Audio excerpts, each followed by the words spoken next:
ndadzoka zvakare nedzimwe nhau idzo dzakasira chiitika madeko muzuva ranhasi nedzimwe dzakaitikawoka musvondo iro radarika. Nyaya yangu yandeva nayo muvhidhiyo ino ndiye munhu waMwari Javha. Munhu waMwari Javha zvakare wakaposita miyo Kate family zvikiti masneakers ndokubva aisa mufananidzo kupi kuInstagram kwavo ndokuisa caption yakanzi if you know you know ini zi semunhu mukuru but bo here question mark ga ndimunhu waMwari Javha.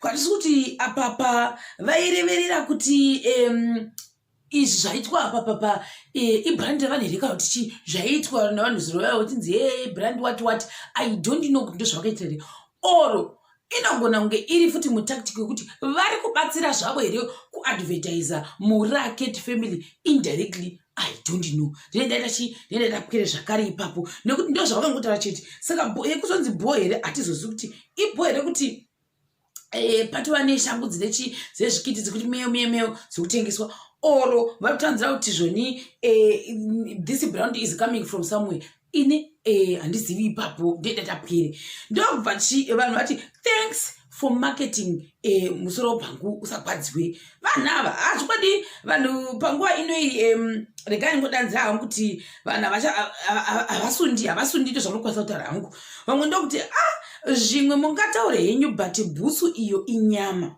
bvuma kukundwa iwe musoro pangu. Saka kuti kozvokunzi musoro pangu zvakabvepi? Why vanhu vakudanzira kuti kune munhu waMwari musoro pangu zvakatanga rini? When did this start?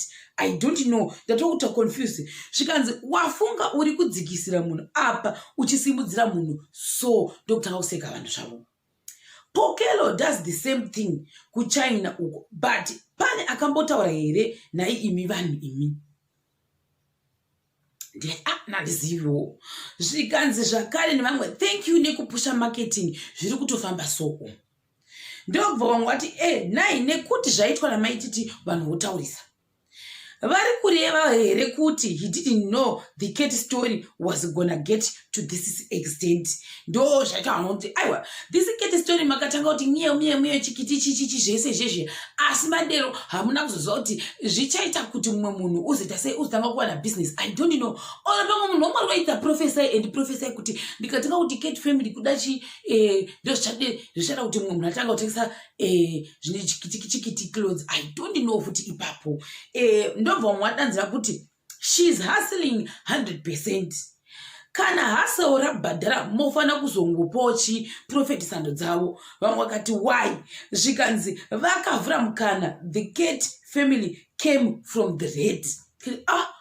Hazvina kushata nekuti ivo vanenge vachipfeka hembe dzavo dzine makovha achoni ukuwo vakati zvoni iyo Kate family ndo yainzi chikiti chiri kumanisa gosho chikiti chikazomamisa gosho chikiti chikamanya chikanoti ngeyo gosho ndokubva ranzi tsari hazvina kushata isinei tingoona tiri kumateresi zvinhu zvese izvi nekuti zvine maepisodes akawanda zvingamboiti akapinda muna sitori yachikiti negosho iyoyi zvikanzi thank you nekupusha marketing from my titi to my kitty here isu takabloga sikatizomboona kuti ichikuitika ikoko kuseri uko. Thank you for advertising for her. Thank you nekupusha zvese zvikanzi takutondo-order eduwo kuchana akafita kufamba cause vanhu vakuziva mona manje nekuti maiti vaita sei vari kutengesa Kate miyo family yavo vanhu vatoona kuti so now it's another way of making money zvakare vakutoenda kana kuJoburg ndofunga ndozvavakutotanga kufunga kuti it's another way of making business vakutoda kutoitawo business through maiti hazvina kushata techingoona kuti kumateresi I don't know. Unogona kutora kuChina kwacho werega kuwana anotenga futi. Saka musaita zvenyu peer pressure nesocial media iyi. Be humble yourself. Izvi dzisine nhema dzakawanya munyori uyu mumwe munhu unogona kutenga mabhisiketi ake nekuda kuti wakagadzira zita rake maitikari. People can just buy nekuti maititi ndio vari kutengesa zvigwitsi izvozvo zviri zveraundi kana zve4 kona. Iwewo zvako usina mafollowers nevanhu vari loyal kwauri wondoita the same thing wondotenga zvigwitsi zvine 4 kona matriangle woti ndakundotengesawo pamusika kwangu unogona kuita loss. wozotanga kuti nekuda kuendaita loss. Izvo kana uri kutengesa same product utengeswa namaititi asi maititi munhu wagadzira following yake nevanhu vari loyal kwavari. They are very loyal to their entertainment, they are very loyal to the Cat family. Iwo ugotorwadzwa kuti why zvaitika sezvizvizvi. Ndo zvari nichidi zvachitagwa nemunhu. Zvataurako kana vachitenga zvepamesina vanotadza nei kutenga iwo chigara pedu na kuti asatiziwo. Zvikanzi nevamwe zvakare why madero. Vamwe vakati vangotora twana twavo tuviri vakati why would someone say that? Iyo vakataura kuti ndakaita sei ndakahodha. Zvikanzi nevamwe bhutsu iyo iri kupisa. This is a very wrong prophet. Vamwe vakadero maiti chifopa batichi doing great things. Zvimwe ndezvimwe musarwadziwe bhutsu iyi iri kupisa kana wazogara. Bhutsu yeCat family yapisa patonus. Vamwe you helped her build the brand, now you are helping her to advertise. Whoa, Pastor Makapinga. Bhutsu inogona kuruma kaMickey Mouse munozviziva here. Washaiwa hopes kusvika pakukumbira picture yebhutsu here naye murume mukuru godo jelusisidi. Hatina kuziva kuti nekuda kwini. Kabhutsu kanyama aka ndeke mari. Maititi has grown very well mazuvano, havapinduri back. Vamwe tiri kungonzwa maungira eprogress yavo. Mukadzi anondi inspire yake uya. Well done maititi on mio. Chibhutsu chakaipa icho. Tsano munodenda zvenyu. Cat wanted to tsotsonya gonzo. Low blow zvamaita apa. Kachadyiwa kagonzo ako gore rino.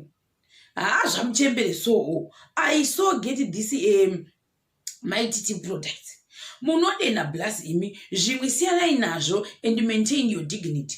Munozvitiwani muri munhu waMwari. Vanhu ava comment section. It will end in tears. Twabamo bvumo kukundwa apa chikuru kupinza mari mumba sando kuna maititi. Bhutsu iri kubvira iyo gore iro igore rekiti mio. Une uchiboti pawafamba pese unongona chikiri chingoti kio mio. Hazvina kushata. Sold out though. Free advertising. Thank you. Boy here achakura rini nhai uyo muchemberi wedu nhai. Zvapinda papi nekukura kwemunhu kuti wakuzvitengesa shangu dzake saka tizoziva kuti zvapinda papi. Madii mamboita zvimwe zvisiri izvi zvamuda kuita izvi. Zvikanzi unakurohwa nebhande iwe. Vamwe zvikanzi one vamwe very nice indeed. Well done maititi. I love what she's doing. The lady is doing great for her family. But comment section makaoma manje. Makarwadziwa hamupori. Vanhu mwendewo kuti ikiti iyi mungaidi zvayo nothing nada. Prophet chindipewo mari ndinotenga shangu dzekumio Cat family. Ndiri kudo yangu tatoziva prophet now through you takutenda kuti sei kundotenga nyenyenyenyenyenye gore regonzo ipapo bo mio ipapo ho. Itoliliki rabva raiswa muchando uyu. Zvikanzi Mickey Mouse and Cats don't mix. Bhutsu dzakanyanya idzi. Regai tichinotenga zvedu isu kuna maititi. Yes bo inga vanhu vakungotenga bvudzi kuChina 1 ndirawo here. Vanhu bo zvekuti ibholato dzega. Vamwe ndokudanzira vakati zvakasiyanewo nerenyu imi lebhuri kuti twabamo. Rega maititi vatsvagire mari. Bo zvekuti wakavaitisa bhegi zvimwe tichitovhurirwawo magedhi mukutukwa imomo turn everything into gold. Warwadziwa kanhaiwo munhu waMwari Jaffa Miki Adona ndipewo amana it will end in tears. Ndozvozvo zvakuti zvandakaona vanhu vachanyanya kutenderedza. Vamwe ndokuti personally I think zviri bo in especially kuCat family yacho. Makaipfeka so I think even ka sense of belonging kanotambira mamuri. Vetwaba mungoma ndiyo nerigariya yenyuwo isu ma-independent chingoti ese mabasa makukutu. I love you all guys. Hausi kuda here. Vamwe wavo tikati hazvina kushata. Tinongota sei tichimona hedu tiri kumateresi vamwe vachita sei vachitaura vakanzi tendaiwo imi kana munhu akatiwo chakanaka ukutaredzewo kuti bhutsu chakati chingotendai kwete kudai sei kuzodzekisirana. Vamwe vakati makuda kutukwa manje kudenda kwamuri kuita muri kunomara muno muchiti nkiri munhu muri kuchita sei muchindotokonya kuti mugotukwa hatizi nekuda kwei vanhu vaifunga seizvozvo. Vamwe ndokuti kuraiwe muri kurwadziwa nemukadzi hakuna kuda sei kuita majolisisiti akadero. Saka ndinoona sekuti ndozvezvimwe zvinhu zvanyanya kuita sei anga akawandisa makomenzi waya nhau yeshangu yeCat Family nani versus Mighty isatiziwo tete tapwere chingotiwo all the best kune munhu wamwari Java, all the best kune munhu wani Cat Family nemiwo nebusiness rawo rari kuita izvozvo. Saka ndezvezvandango hangu nazvo muvhidhiyo ino. Ndichakubatai zvakare pachikamu chinotevera.